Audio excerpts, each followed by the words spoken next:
নমস্কার বন্ধুরা, আজকের রেসিপি হচ্ছে পটল আলু চিংড়ির কষা। একদম অনুষ্ঠান বাড়ির মতো তৈরি করব। একটু দেখে নেবেন কি কি উপকরণ দিলে কিন্তু একদম অনুষ্ঠান বাড়ির মতো খেতে হয়। আলু আর পটল কিন্তু একটু বড় বড় টুকরো করে কেটে রেখে দিয়েছি। এবার কড়াইতে আমি দিয়ে দিচ্ছি তেল। সর্ষের তেল ভালো করে গরম হয়ে গেলে আমি পটলগুলোকে প্রথমে ভেজে নেব। আর পটলগুলো কেটেছি একটু ব্যাকা ব্যাকা করে, যেটা আপনাদের নিজেদের পছন্দ মতো পটলটাকে কেটে নেবেন। পটলগুলোকে বেশ একটু লাল লাল করে ভেজে নেব। আর পটল কিন্তু যখনই এরকম কিছু রান্না করবেন, পটল কিন্তু খোসাটা পুরোপুরি ছাড়াবেন না। আমাকে একজন প্রশ্ন করেছিলেন, পটলের খোসা কেন রেখে কাটেন? তার কারণ হচ্ছে পটলটা তো এমনি নরম জলীয় জিনিস, পুরো খোসাটা যদি কেটে ফেলা হয় পটল কিন্তু একদম রান্না হওয়ার পর নরম গলে যাবে। সেই কারণে পটলটাকে একটু যদি খোসা রেখে একটু খোসা বাদ দেওয়া যায় তাহলে সেটা গলে যাবে না। আর তাছাড়া পটলের খোসার মধ্যে কিন্তু পটল ভাজার যে ফ্লেভারটা বেরোয় সেটা কিন্তু পটলের খোসা থেকেই। সেটা রাখলে দেখবেন খেতে খারাপ লাগবে না। আর খোসার মধ্যেই তো থাকে পুষ্টিগুণে ভরপুর সমস্ত ভিটামিনস। পটলগুলো কথা বলতে বলতে লাল করে ভাজা হয়ে গেছে, এবার এগুলোকে উঠিয়ে রেখে দেব। এবার ওই কড়াইয়ের মধ্যেই আমি পটলটা তুলে নেওয়ার পর আলুগুলো কেটে রেখেছি, আলুটাও ভেজে নেবো বেশ লাল করে। আলুর টুকরোগুলোকেও একটু বড় বড় করে কেটে নিয়েছি। আলুর মধ্যে একটু লবণ দিয়ে দিলাম, দিয়ে ভালো করে বেশ লাল করে মুচমুচে করে ভেজে নেব। আলুও দেখুন মোটামুটি বেশ ভালো করে লাল করে ভাজা হয়ে গেছে। এবার আলুগুলোকে উঠিয়ে রেখে দিচ্ছি। এবার এই যে বাদবাকি যে তেলটা রয়েছে এই তেলের মধ্যে আমি চিংড়ি মাছটা ভেজে নেব। চিংড়ি মাছের মধ্যে একটুখানি আমি দিয়ে দেবো লবণ। ছোটো চিংড়ি মাছ অল্প একটু লবণ দিয়ে ভালো করে লাল করে ভেজে নিচ্ছি। চিংড়ি মাছ বেশি ভাজবেন না, তাহলে একদম শক্ত হয়ে যাবে, সেই জন্য হালকা করে ভেজে নেব। আর যদি না ভাজতে চান তাহলেও কিন্তু আপনারা অল্প একটু লবণ জলে চিংড়ি মাছটাকে ভাপিয়ে নিতে পারেন।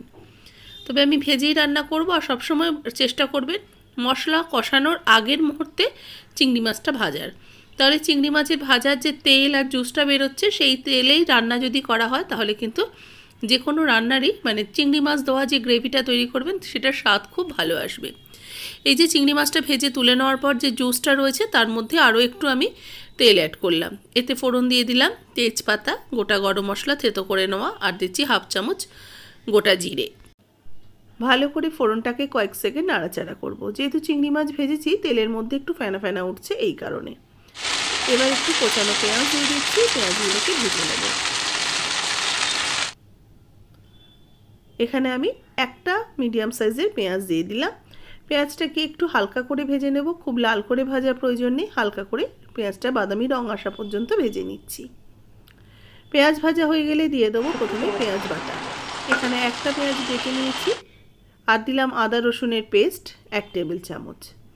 এবার পেঁয়াজ বাটা আর আদা রসুনের পেস্টটাকে ভালো করে কষিয়ে নেব যতক্ষণ না এর থেকে কাঁচা গন্ধটা চলে যাচ্ছে। মশলাটা বেশ ভালো করে কষানো হয়ে গেলে যতক্ষণ না কাঁচা গন্ধ চলে যাচ্ছে ততক্ষণ ভালো করে কষিয়ে নিয়ে দিয়ে দিচ্ছি টমেটো বাটা। টমেটো বাটাটাকেও ভালো করে মিশিয়ে নিয়ে এটাকেও কষিয়ে নেব। এই সমস্ত উপকরণ ভালো করে মিনিট 3-4 সময় ধরে আস্তে আঁচে কষিয়ে নিয়েছি। এবার কিছু গুঁড়ো মশলা অ্যাড করব। দেব হলুদ গুঁড়ো হাফ চা চামচ, জিরের গুঁড়ো হাফ চা চামচ, ধনের গুঁড়ো হাফ চা চামচ, শুকনো লঙ্কার গুঁড়ো হাফ চা চামচ। বেসিক মশলা যেগুলো রেগুলার রান্নায় ব্যবহার হয় সেই মশলাগুলোই দিয়ে দিলাম। এবার ভালো করে আরও একটু মশলাগুলো দিয়ে কষিয়ে নিচ্ছি। শুকনো মশলাগুলো দিয়ে একদম আঁচ কমিয়ে রেখে কষাচ্ছি। যদি ধরে আসে অল্প একটু জল অ্যাড করবেন। সামান্য একটু জল দিয়ে দিলাম, দিয়ে আবারও কিছুক্ষণ কষিয়ে নেব। মশলাটাকে একটু একটু জল দিয়ে বারে বারে কষালে কিন্তু মশলার স্বাদটা খুব ভালো হয়। এবার দিয়ে দিচ্ছি স্বাদ মতো লবণ। লবণ দিয়ে মশলাটাকে যতক্ষণ না তেল ছেড়ে আসে ততক্ষণ এটাকে কষাতে থাকবো। স্বাদের ব্যালেন্সের জন্য দিয়ে দিলাম একটুখানি চিনি। এবার ভালো করে আবারও কিছুক্ষণ কষাতে থাকবো যতক্ষণ না এর থেকে তেল ছেড়ে আসছে। মিনিট 5 পরে দেখুন আস্তে আস্তে তেলটা ছাড়তে শুরু করেছে, ওপরে সুন্দর একটা রং চলে এসছে। এবার ভেজে রাখা আলু, পটল আর চিংড়ি একসাথে দিয়ে দেবো।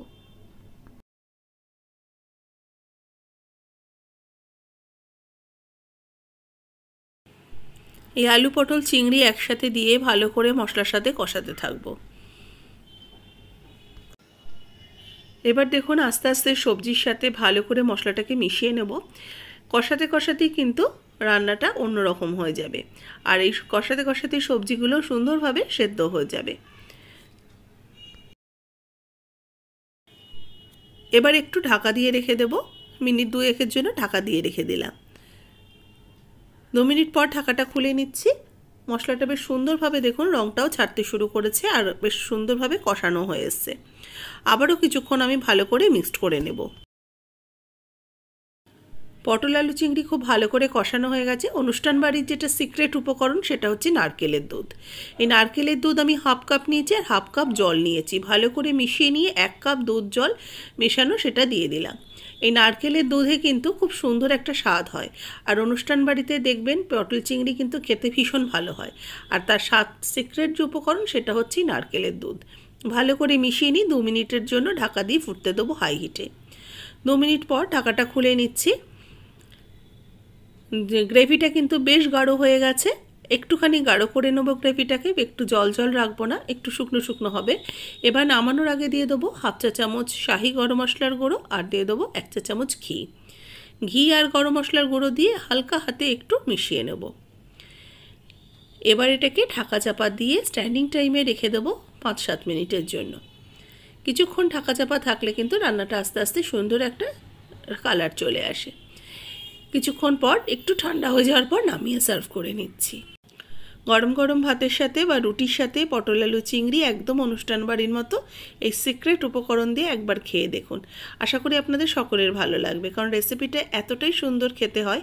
ভালো লাগলে লাইক শেয়ার করবেন। যারা নতুন দেখছেন আমার চ্যানেলকে সাবস্ক্রাইব করে পাশে থাকা বেল আইকনটা প্রেস করে দেবেন। যারা ফেসবুক পেজ থেকে দেখছেন পেজটাকে ফলো করুন, রেসিপিটাতে একটা লাইক দিন এবং সাবস্ক্রাইব করে নিন আমার পেজটা। দেখা হচ্ছে নতুন ভিডিওতে।